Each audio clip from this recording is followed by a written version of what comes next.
guys, it is time to start the vlog. We're back at my desk. I haven't filmed sitting at my desk in forever because the computer behind me or behind you doesn't work, so I have like no reason to sit at my desk, but we are sitting here and it is cold. It's very windy today. The leaves are indeed falling. This desk is so messy. I will definitely think about cleaning it this week. Yeah, I'll clean it this week. Why does that look so red? I don't know, but it is the 21st, I think, by that calendar. I never can tell what day it is, but I'm going to talk about what we're going to be reading this week. Things falling everywhere.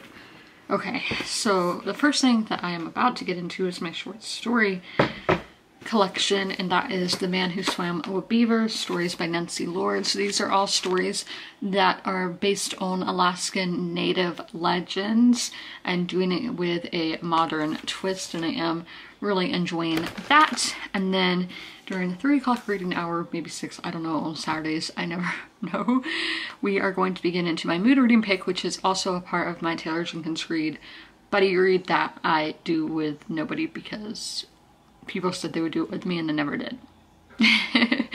So this is Malibu Rising by Taylor Jenkins Reid, which for a while I've said is my favorite book by Taylor Jenkins Reid, but we'll just have to see on the reread. I do think I gave it a 5-star when I read it originally. So this is set in August of 1983.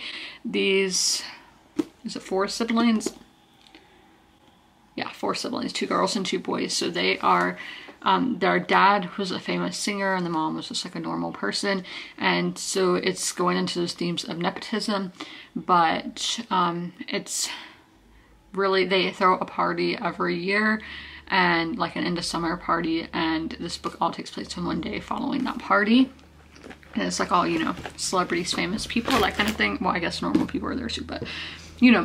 And then my ebook, so if I don't get 100 pages read in a day, I go and read a chapter in here, and hopefully that gets me to 100 pages read. And that is The Fiery Cross by Diana Gabaldon. This is the 5th book in the Outlander series. The Outlander series is about Claire, who is a nurse during World War II, so that era. She goes through these stones that are like Stonehenge in Scotland, and time travels back to the 1700s. And then we have my TBR pick. So this is the book that I will give an in-depth review. I'm vlogging. So this is Of Blood and Bone by Nora Roberts. This is a sequel to the book called The One, which, or The Year One, which is right there. This is a fantasy novel, low fantasy, set in the near future, where there is a pandemic that wipes out billions of people. Some normal humans survive, and then some people who have magical powers. This pandemic brought magic in some people, making them fairies or elves or witches or shapeshifters, all different kinds of powers. And obviously there's a division of people see them as like satanic, I guess, not actually satanic, but they see them as bad, and so they are trying to take them all out. And this one, there's a girl named Fallon who is supposedly the chosen one who will unite everybody, so she's been going through her training and all of that in that book. But we're going to be focusing on The Man Who Swam with Beavers and Malibu Rising today, and maybe The Fiery Cross. My new toy is Bear from BarkBox. So she got a stick, but new BarkBox toy that is only so fun. Looks like somebody's enjoying it. Hockey game started 8 minutes ago, so I'm late. I read 111 pages today, which is fantastic. So with Malibu Rising, let me give you all an update. I don't know what percent that is. I haven't opened Goodreads, but these characters are probably my favorite Taylor Jenkins Reid characters. Just the family, like, it really feels like a family, and you can find something relatable in each of them. Also, Jay Riva is my book boyfriend. I'm not really somebody to say that kind of thing, but only when that question comes up, I'm like, is Jay Riva? I'm like, I picture him being so good looking. And then I feel like the main theme this far into the book is generational trauma. We just got a lot of backstory on Mick Riva, of how his parents were and how they were very abusive to each other, very toxic and neglectful to him, and how that obviously gave him trauma. And then we see him being a deadbeat dad to his kids, and therefore that trauma spreads to his wife, to his kids, and this is in 1981? 83. So that's 40 years ago at this point. So think of, they've probably had kids, maybe even grandkids at this point, and the trauma just spreads.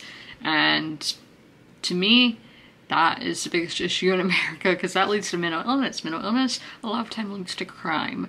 And yeah, we're not going on my political spill here, but I do think generational trauma is, for this first 100 pages, is the main theme. But I absolutely love this book. I love the parts of Mick and June, those backstories in the 50s. It's so, I don't know, it's so picturesque. And then I love the 80s plot lines. I love everything. So time for y'all's, that sounds weird. Time for your, where it says that your update, Malibu Rising. So I got to 54% today. I read 100 pages today. I read 100 pages every single day this week. So I read 798 pages in total. Yeah, and altogether that is 1,838 pages read. So that's great. I don't think I've done that in a while, where I've read over 100 pages every day. Sorry for my voice. It sounds like deep. But yeah, that's the thing. I made sugar cookies for myself, and I was so excited because I haven't made cookies in a while, and especially this kind of cookie.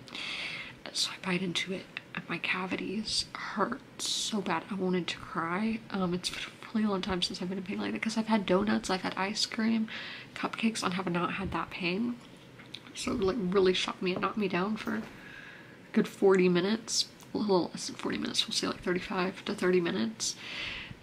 I read in that time, and thank God, because that was a great distraction. And then I took like half a dose of Tylenol. I probably could have taken more, and that probably would have made it go away sooner. But so I was full and panicking, texting my friends. Thank God for them, because they were like, it's gonna be okay, you're gonna be okay.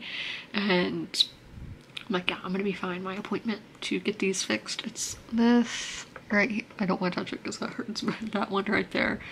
That's why I'm touching, like right there. But that, because applying pressure makes me feel better. But that one, getting fixed next week. So just y'all pray for me that I can make it till next week. I mean, obviously I am going to make it, but having people's prayers for healing and comfort is great. So just keep me in your prayers. I see the moon right there. That's so cool. It's not the moon, but let's talk about Malibu Rising. So I read 100 pages, give me to 54%. And I love this book. One of the main themes is relationships. There's some relationships in life that break us, and some that are just do us so well. And this, I think, is the siblings, the relationship of the siblings, just how they all have each other, and I think that's a beautiful bond. But just see how bonds, they can screw us up, they can make us better. It's amazing how all that works out. Another main theme here is, obviously you can see all this water, all this blue is water. Like, this is just a random one. I don't think this is like a main theme that Taylor Jenkins Reid set out for, but maybe she did, you never know.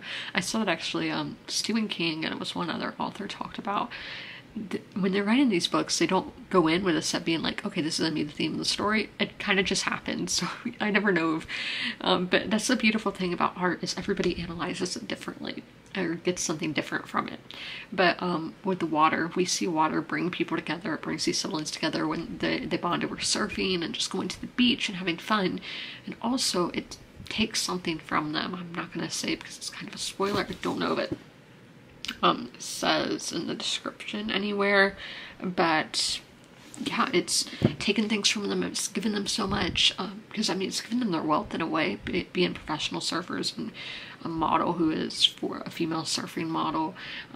Then one son is a surfing photographer, so it's given them all their riches, but it's also taken a lot from them as well. And I thought that was kind of poetic. And I have never annotated this book, but as you can see, I have one tab down because I was like, that is what this book is about. So, okay, there's no spoilers here. I wanted to make sure before I read it, so I'm just going to read y'all several paragraphs here, but I think these paragraphs perfectly describe the theme of this book, more so of what we talked about yesterday with trauma. But And then she stood up and dried her eyes, and she thought of June. She had lived this all before, of course, watching her mother go through it. Family histories repeat, Nina thought. For a moment she wondered if it was pointless to try to escape it. Maybe our parents' lives are imprinted within us. Maybe the only fate there is the temptation of reliving their mistakes. Maybe try as we might, we will never be able to outrun the blood that runs through our veins. Or maybe we are free the moment we're born. Maybe everything we've done is by our own hands. Nina wasn't sure. She just knew that somewhere, after everything that had happened in her life, she had ended up all alone on the front stoop, left behind by a man that she had dared to trust. I just thought that just perfectly described the book. So we'll be reading that this coming week, and then the other books I told y'all that we're reading. I don't know if I'm gonna watch Daisy Jones tonight or not. I don't know if I told you I'm rewatching that with a friend. I have forced him to watch it. Sorry, shivers. Yeah, I just really want him to see it because he's reading Evelyn Hugo right now. And yeah, because I do feel like book and show of Daisy Jones, there's a lot of differences. So I feel like you could do both, but I'm rambling, so I'm gonna go to get my bath, and I'm so scared to do my dental routine. I'm so scared it's gonna hurt. I did start the Sensodyne toothpaste last week, I think I talked about. So hopefully that does help with the situation until I get my fillings done. Yeah, so I will see you tomorrow. Finished a book, so we're going to talk about it. All that aside, so I finished Blood and Bone. It was a 3.25, so it was a good book. I didn't love it. I definitely preferred the first book in the series. Let me just highlight to say that I have finished the book. I read 112 pages in there today, so I have definitely read a ton. And please don't call my chair, sir. But let's get into my thoughts of Blood and Bone. So character-wise, it got a 3 because I didn't like Fallon. She's your stereotypical young adult fantasy. That's the thing. The first book was very much an adult fantasy, when this one, it's definitely geared towards adults, but our main character is a teenager, and a young teenager at that, so it felt very YA, and that's not what I signed up for when I started this series. But she was your very typical Mary Sue, which means she can't do anything wrong. She's perfect. Everybody else around her is flawed, but she's not. And please stop. Don't be chewing on stuff. But we did have our characters from the last book that I did like, so that was fine. Atmosphere, y'all know I love when... Why are you playing with a tea light? Ugh. Oh, that did not feel nice, reaching down there on my shoulder. Oh, that hurt. That really did hurt. Oh, Fred having me go on an awkward angle. He had one of these. But atmosphere. So y'all know I love when we have fantasy or sci-fi novels that take place in our world, in this case in the United States and in the Mid-Atlantic region, which y'all know, home, love it. So I really liked that aspect, but we're not really, I'm like, where are we? I don't remember if the first book in the series has a map in it. I'm getting the first book off the shelf right now. I don't think it had a map, but we're gonna see if it did.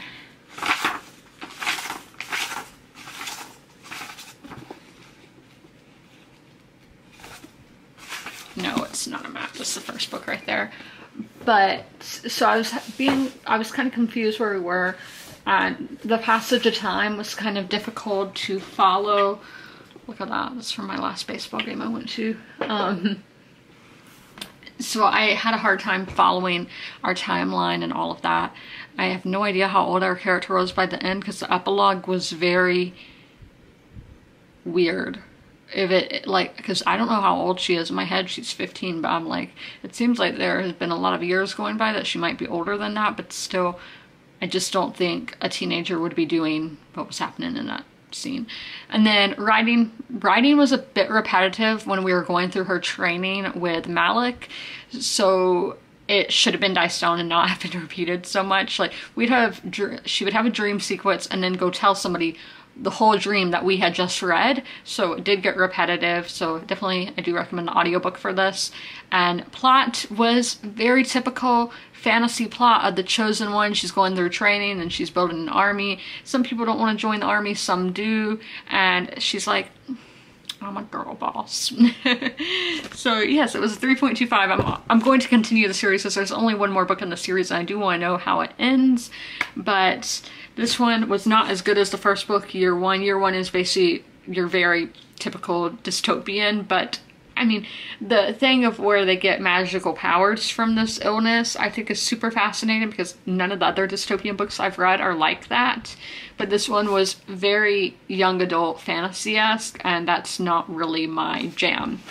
I don't know what the third book's like, but on Goodreads, this one was actually ranked higher or rated higher than the first book, which I do not agree with. And the next book is also, I think, a 4.5, which this was on Goodreads, and I ended up giving it a 3.25. But I will finish out the series. Don't know when it'll be, hopefully sometime soon. But I'm going to go make some spaghetti for dinner, and I got some beef yesterday, so I haven't used meat sauce in a while, or in a few weeks, so I'm going to add in some meat to my pasta sauce tonight, which should be fun. I do need to find out what fantasy book I'm going to read next, and then we're going to be starting a romance tomorrow, which we haven't read romance in a little while, so that should be some fun. Time for our nightly Malibu Rising check-in. So I got 25 pages, getting me to 60%, and I did have something else to say, but I am totally blanking on it. But the other thing I had to say, which is the main thing, we have the party going on, the party has started, and this is when we get random point of views, basically every other section. These point of views are of people attending the party. Some of them are celebrities, some are people just working at the party, and some are just like friends of the siblings who, you know, are normal people. And so I'm really curious, what is the purpose of this?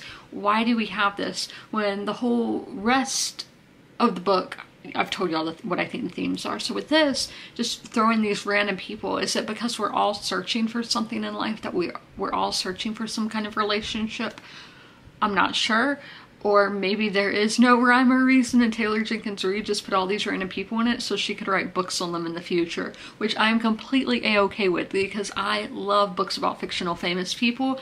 Because y'all know the next book we're going to do in the read-along is Carrie Soto is Back. Carrie Soto was a minor character in Malibu Rising, so I'm like, she could take any of these people, Tuesday Hendricks, whoever, Caroline who works at the restaurant, yeah.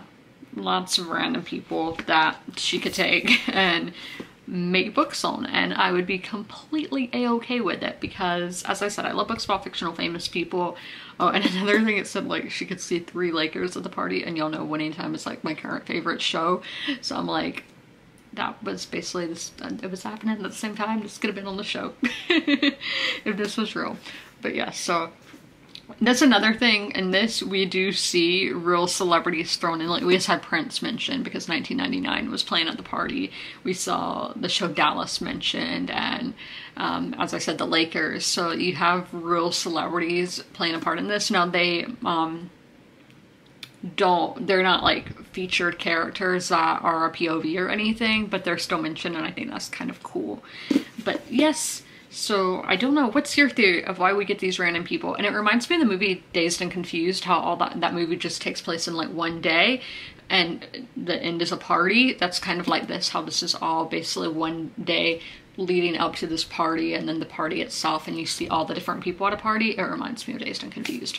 So there's my update. I read 149 pages today, which might be the most all month. I know it's the most in the past week. Yeah, this is actually the day I've read the most in the month of October.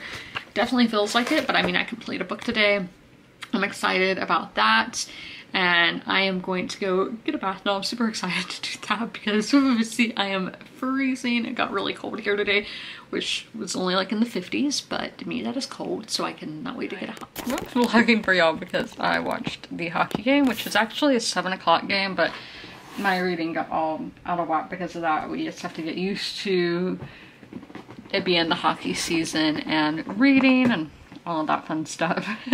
So I actually did not do the math to see how much I read today. So 27 plus 75 plus 12. I read 114 pages a day, so not as much as yesterday, but I'm still proud of that. And then I need to put in what page I got to in Malibu Rising. I got to 252. So it's a 68%, and then let me go put it in the story off as well. I should have done this before I started vlogging, but you know, we're kind of crazy right now because I am usually already in bed by now.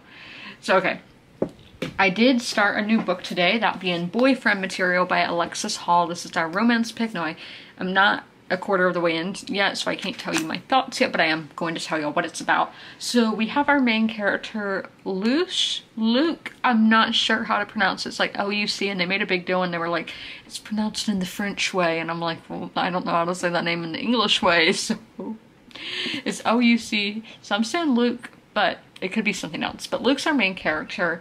He is a nepo baby. His dad is like a disregarded rock star who is trying to make a comeback on reality TV, being like a judge on a talent show. And then his mom, he said she was basically a French-Irish Adele of the 80s. So it was a famous singer in the 80s. And he's never met his father. Don't know how that's worked out. Hasn't really gone into how he's never met his father. But it's still known that that's his father, and he has paparazzi chasing him. That's what I don't understand. So I'm like, okay, yes, he is the son of these people, but like, not all of Mick Jagger's kids are being chased around by paparazzi to the extent of what this is. And I feel like his Mick Jagger one is not disregarded, and like Jerry Hall, not really disregarded. People still know those names and know the names of his other wives and all of that. So I don't really understand the paparazzi aspect. But basically, there's a misunderstanding. I mean, paparazzis take a picture of it and it makes him look like he's really drunken in like a kinky outfit. And they're like, okay, this guy is wild. So Luke works for a charity and they're like, okay, your image is really wild. We can't really have that. The people on top of the company, they don't like that. They want you to have a clean image. So if you could find a boyfriend, because he is gay, so they're like, if you could find a boyfriend and look more mature and, you know, family man, like not a family, like not with kids, but, you know, looking more grounded and nice guy. So he's like, oh my gosh, how am I going to find a boyfriend? And one day, so his friend sets him up with Oliver, who is a barrister, who is kind of like a lawyer, I guess, in the UK. They're the ones that wear the wigs and robes. Do they do that in America? I don't think we do that in America anymore. I don't think so. Because I'm like, do we? Because I know with like Aaron Judge, there's like the judge chambers and it's like all rise. But I don't know if that's like an actual thing in America. I do know in the UK though, they do have those guys who wears wigs, and that's what Oliver is. So I don't really know why Oliver is in on this. We haven't really got to that yet. But that is the plot. They're fake dating to make Luke look good for his boss. Then we have Malibu Rising. As I said, I read 27 pages. And here, and you would think, how with this, there's a bunch of random side characters, and I'm like, I'm getting all his friends confused, who is who. There's even one where they had the same name, same first and last name, and they're married. And in here, as I told y'all, we have all these random people showing up every other chapter, and I don't know why. I am completely fine with that. I love how Taylor Jenkins Reid does it. That's just so rare for me, because when there's a lot of characters, I'm usually like, oh my gosh, who are all of y'all? But in this, is not like that whatsoever. But I was sitting around here thinking, in the Taylor Jenkins Reid McRiva universe, no, in the famous people books, in Evelyn Hugo, we know where Evelyn Hugo ends up. In Daisy Jones, we know, because they are people who have lived through their career and are looking back at the past. Malibu Rising, we have no idea really where any of these people end up in the future. Like, we kind of get in the end, like, okay, she's going here, he's going there, but it's not, that's just, okay, for the next year. Where are they in 5 years? Where are they in 10 years? I am super curious where all these characters end up. We don't get that. So I'm actually going to message my friend Mandy, who has read all the Taylor Jenkins Reid books, and ask her what her theory is on that.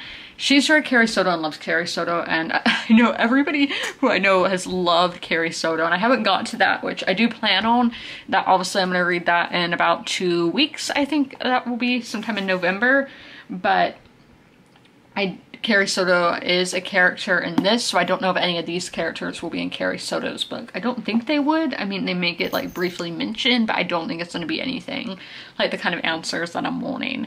But that's my reading update for Tuesday. I will go get my bath and all that. I have not done any of that yet. And ooh, see, I'm cold. It's cold at nighttime because that's obviously when it gets cold. But I am going to do that and then head to bed.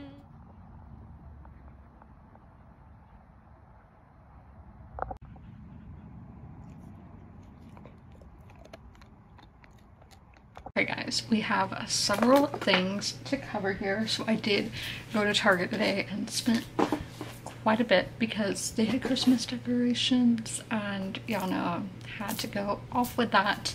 But I did get 2 books. So the first book I picked up was one I was looking for last week. They said they had in stock and then it wasn't, but I did get it this week. I got the last one. It's one of those nice hardbacks where, you know, there's no dust jacket, but it's Hocus Pocus and the all-new sequel. And who's this even by? Written by A.W. Chanza, based on the screenplay by Mick Garris and Neil Cuthbert, story by David Kirshner and Mick Garris. So a lot going on there.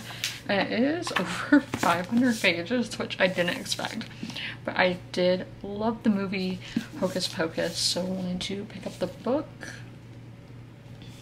I have no idea about the sequel. I've only just watched the first movie for the first time. Like, how did I go 24 years without seeing that movie? I don't know, but as I said, I loved it. And then the new release of the week is Britney Spears' memoirs. So Britney Spears, The Woman in Me, and I got this for 30% off. If I didn't know, I didn't see these in pages. What a queen. Oh, and look, that's so pretty. Yeah, I've been a fan of Britney Spears since like the album where she had brown hair.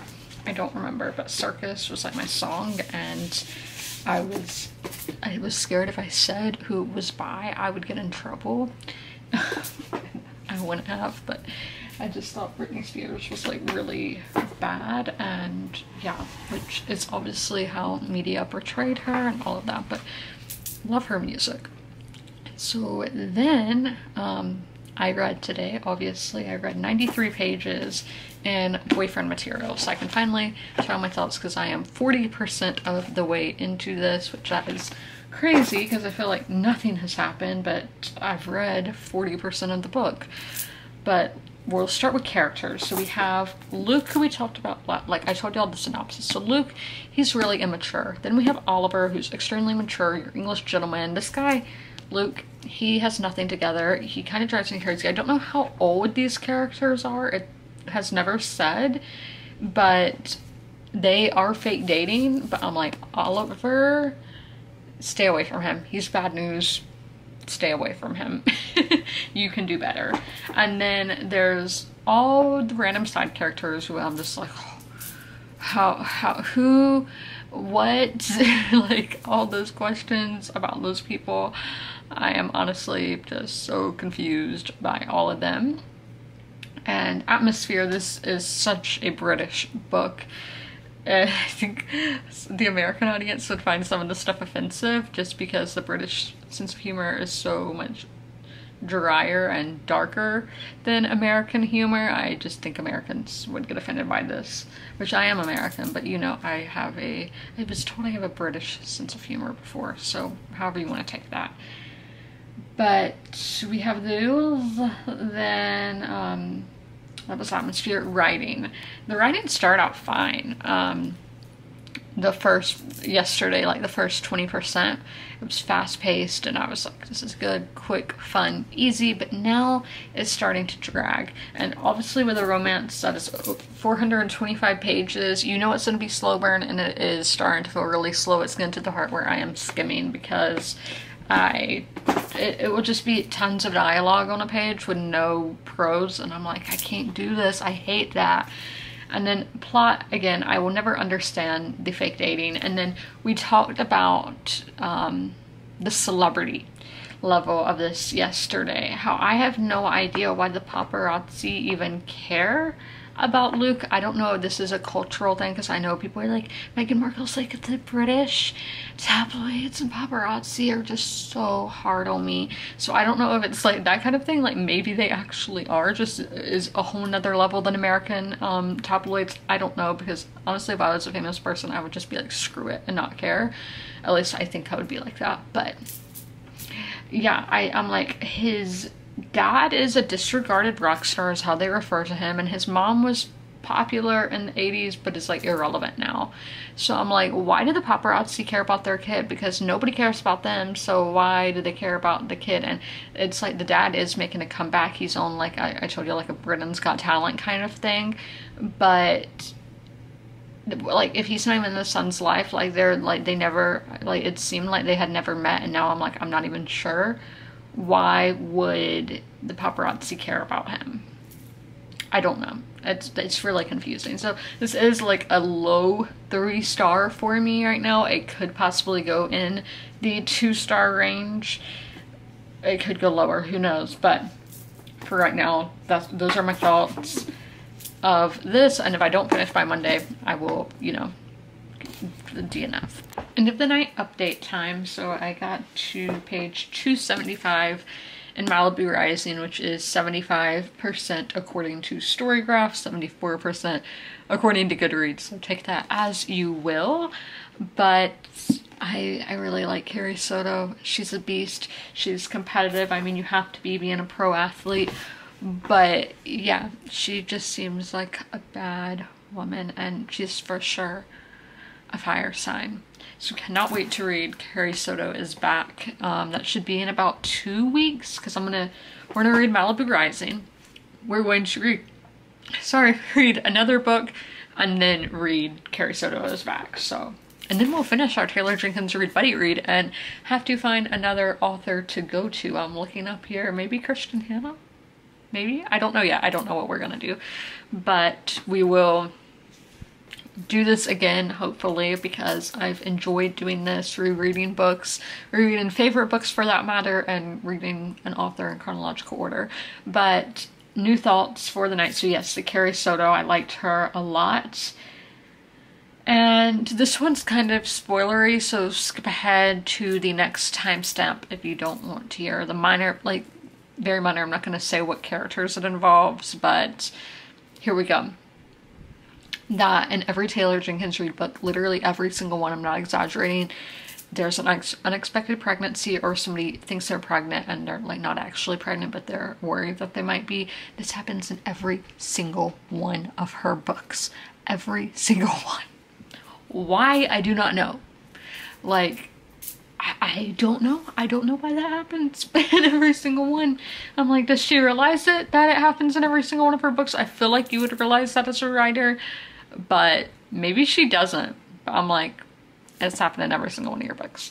But yes, so I will see y'all tomorrow on Thursday, knock on wood, because sometimes when I say I'll see y'all, I don't end up vlogging.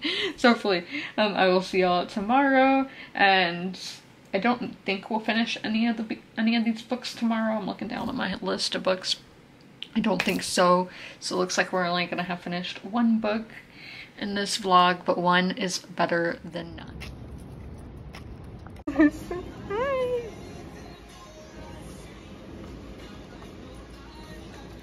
Livingston. And then you were meowing at me. What's your name? Calidora.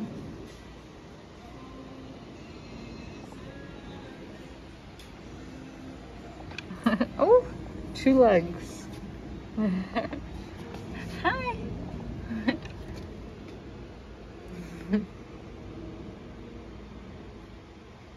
Okay, let me see your friend. Oh, she's coming there.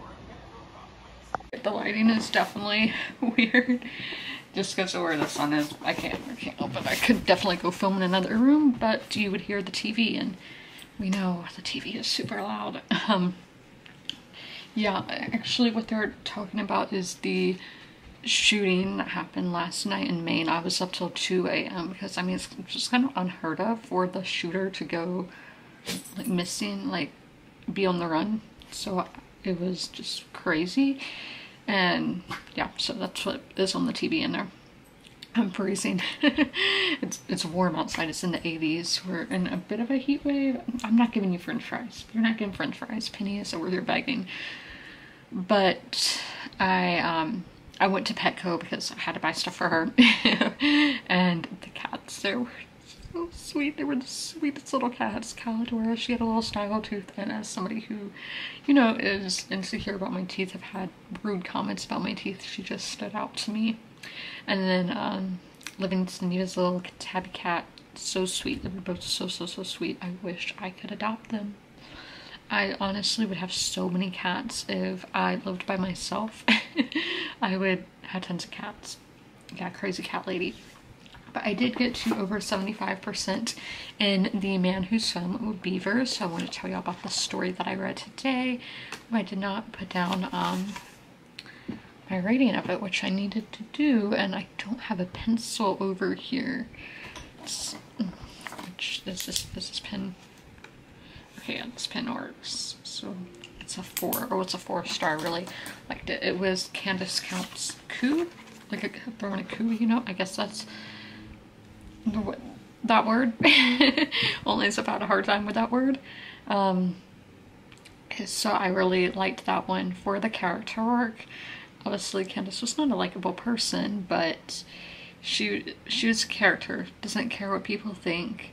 And I honestly just respect that so much because I used to be somebody who really cared. And I mean, there are still parts of me that do care. To be completely honest with y'all, that I do care. Mainly what the male gaze thinks of me. To be honest, I don't really care what women think of me. But then when it comes to men, I do get really insecure and all of that, which I shouldn't, but it's a process that I am going through of learning to accept myself and not care what everyone thinks, but that's besides the point. So Candace is somebody who just like really doesn't care, does her own thing. She's an artist, and I thought she was really cool. This her outlook on life. So I really like the character work in that story.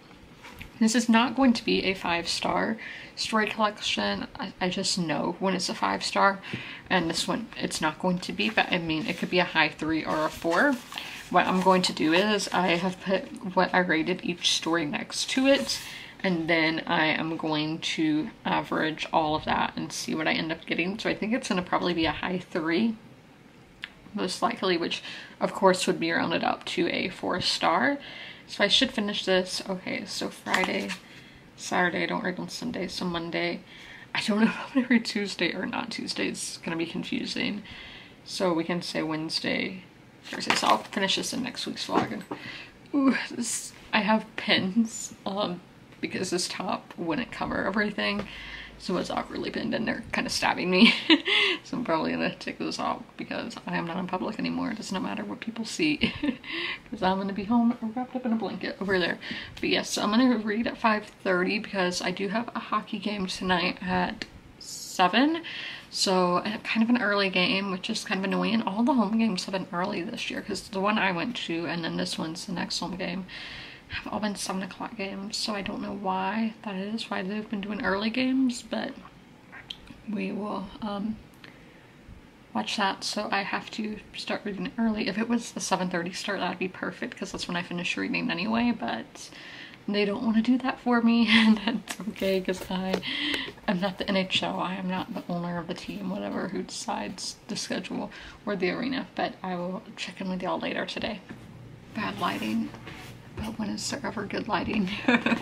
So I read 81 pages in boyfriend material, getting me to 59%. And yeah, I really don't like Oliver. It's not even that I hate him. So he's 28 years old and he acts like a 16-year-old. So he's acting like half his age. And honestly, that's just so annoying. I'm like, can you be a girl nut? I know I am somebody who I have been told is an old soul and all of that. So like, maybe I'm just mature for my age and all these people are actually how people their age should be. But this is a common thing I see in romance books, is where I think characters are extremely immature when they are grown adults. Like, you are 28, your brain is fully developed, why are you acting like that? It's just, yeah, he's just immature. And then the So I am skimming at this point, and yeah, we're skimming because it's over. And like, and also to let you know, they just kissed for the first time, so it is very slow burn, and I am dreading the third act breakup because I despise the third act breakup. I hate it. I hate it, hate it, hate it. I'm like, why can't people just have an easygoing relationship? Why you had to break up, get back together, break up, get back together? That's not for me. Because I'm somebody like, oh, didn't work one time, you're done. That is so rude. I don't know, maybe I just know what I want, so I don't really care. Like I just, yeah, I don't know where I'm going with this.